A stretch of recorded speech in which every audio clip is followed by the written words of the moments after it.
a friend, and she came over once when I was Rolando gave a party, and he gave me a party. I can't remember. Were you in San Antonio by this No, time? I was You were still in New York? Brooklyn. He You were had an still, that's apartment in right, Brooklyn. Rolando and you were both in New York still.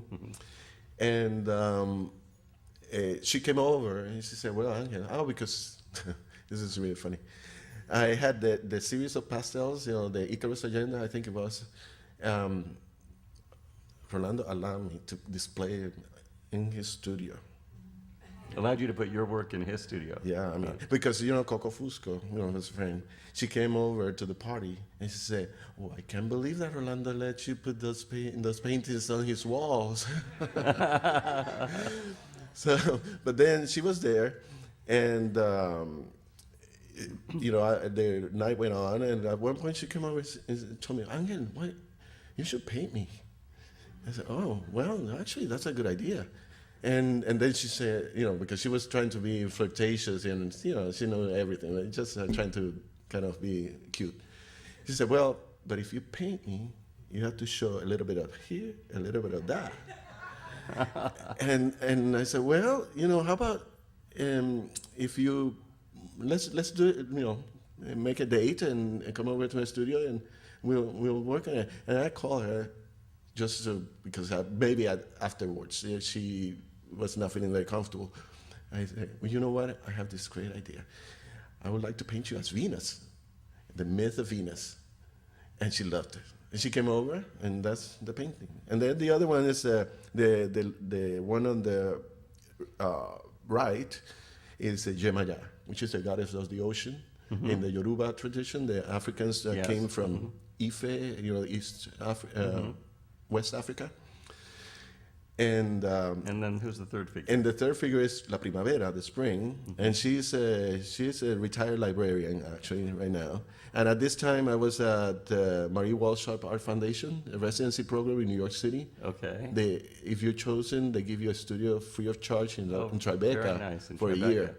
Really great. And there were 19 studios. Wow. And then the people behind this foundation were Chuck Close. Now I can't remember the names, but Robert Storr,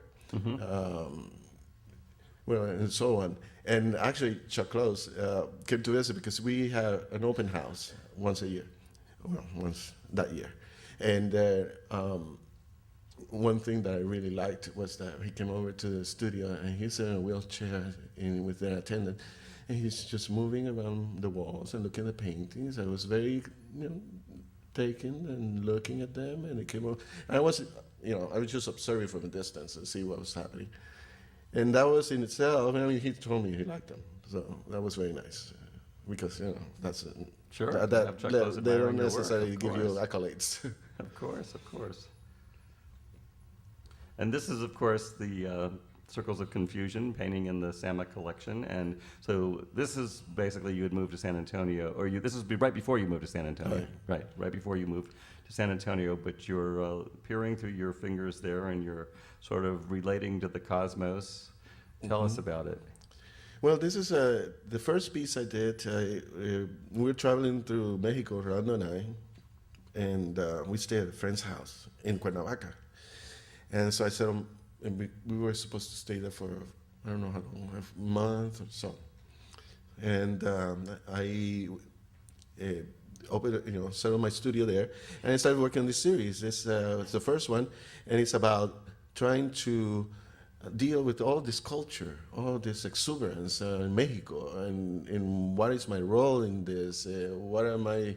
I don't want to paint a la Mexicana either, because it's not necessarily part of my heritage as my culture, intrinsically, but that I admire as a child. I always liked it. I was, that, and especially mythology, the mythology of the Aztecs and the Mayans, and also same thing with the Peruvian, the Incas. And so this is sort of like an introduction into the series. It's trying to figure out what to do. And I titled Circles of Confusion. We want to move a little more quickly now so we can have time for questions and answers. So I'm going to ask you probably to focus just on the iconography of these paintings as we go through them. Well, the one on the left is about painting subject matter in a self-portrait, but at the same time painting my face, the issue of the color, because my torso is very, orangey brown, Yes. and the face is white, silvery white. So it was creating that contrast, making a statement about who I am. And then the other one is about a myth of the warriors that die. The closer to the sun in Aztec culture, in the afterlife, were the butterflies, and those were the people that spilled their blood for other beings, like warriors that spill the blood in the soil, and women that die from childbirth. So they are painted like that, butterfly. And the one on the left is about, it was a show at the Museo del Barrio. It was like a reopening big show. And they asked artists, invited artists to relate to the collection somehow. And I saw the portrait, it was a portrait, it's a photograph of the young lords. And it was a protest, and there was this woman lifting the Puerto Rican flag, and in the middle of the crowd, and she was, I get so excited talking about these things.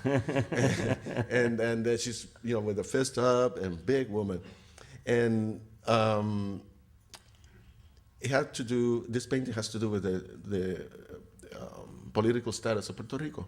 So the Puerto Rican flag is blindfold, and the American flag as a gag because of relationship of colonization.